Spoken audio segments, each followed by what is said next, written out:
Okay, my name is Rajamohan, son of Pakrisami. I'm a heart patient with a new heart.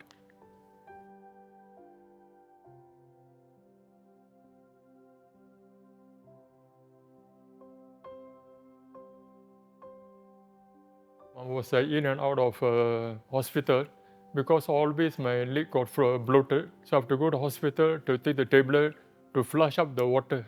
Heart failure usually will present with just fatigue for some patient or shortness of breath. Non-specific shortness of breath can be easily dismissed by a lot of patients, but of course when they have leg swelling or worse still, some of them may get abdominal swelling, gain in weight, that's when the symptom and sign become more obvious. I was in the hospital because always I have to come for checking. Then they say your heart is getting weaker. So at that time, I was mostly at hospital and I have to cancel my job. So treatment options for heart failure will first include lifestyle modification. We will then go on to what we call medical therapy. And of course, we do have advanced mechanical heart pump, what we call the left ventricular assist device, where these are artificial heart pumps that take over the function of the heart. When I go back home, I can't lie flat because of dry cough. So I sit on my sofa and I put a chair on top, then I sleep. Not a pleasant time. That time my heart was quite weak already. So doctor said, I have to admit you. Before that, Dr. Davis, he told me, you need the LVAD to protect your body. So therefore, you must go for the operation. The doctor said, you're too young. I won't let you die. So a mechanical heart device is a device that's designed for weak heart. And this pump is designed for long-term use. We have patients who have on all this kind of pump for more than a decade. In the early years, we used to lose about 30% of the patients on the waiting list. So this prompted us to the next step of development, and we introduced LVAD so that we could bridge these patients such that when a suitable heart becomes available, they could be transplanted. The very first time I wake up, I was in the ICU. My body was very weak. Then I see something on my left. Very first time I see a voice coming out from my body. I say, what is it? Then the coordinator told me, that's a LVAD, that's a machine. How fast the patient recovers after a device implant depends on how sick they are before the operation. If there are no complications, some patients can go home as early as 3 weeks after the operation. The very first time I get up, I wear the bag, I go sideways because it was 2 kg. It took time for me to get ready. So my coordinator was Kirk. She really go through, so no, you're wrong, do it properly. Because of Kirk, I survived through my dressing. Basically, patients live relatively routine life, except they have to exercise cautions to their device management and self-care. They must have knowledge of how to manage when there's device alarms, and they also have a drive line that exits their patient's body. That must be made sure that it's immobilized at all times, and the wound must be taken care and cleansed daily or weekly as instructed. After LVAD, I'm very hungry. Dr. Davis already warned me already.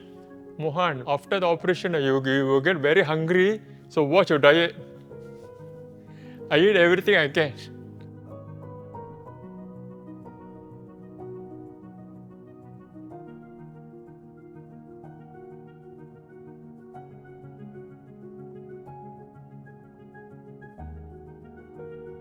So doctor, he warned me to lose weight.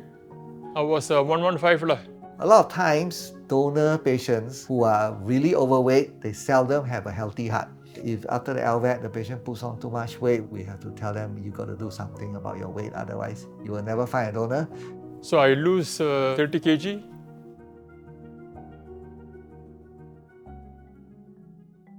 So HOTA came in 2004. With the HOTA, it became obligatory for organ donors to donate all their organs except lungs. In Singapore, we are limited by the number of heart that can be procured from the community year to year.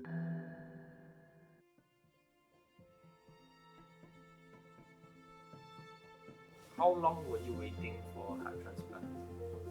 9 years I waited for heart transplant. And the coordinators, doctors, my family members, very supporting.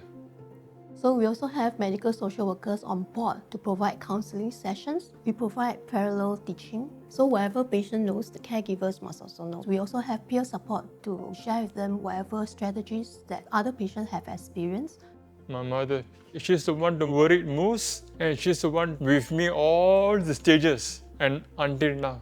So when a donor heart becomes available, they will call our donor coordinators who will then alert our respective transplant programs. We usually try to arrange as quickly as possible, but unfortunately, it often always happens in the middle of the night.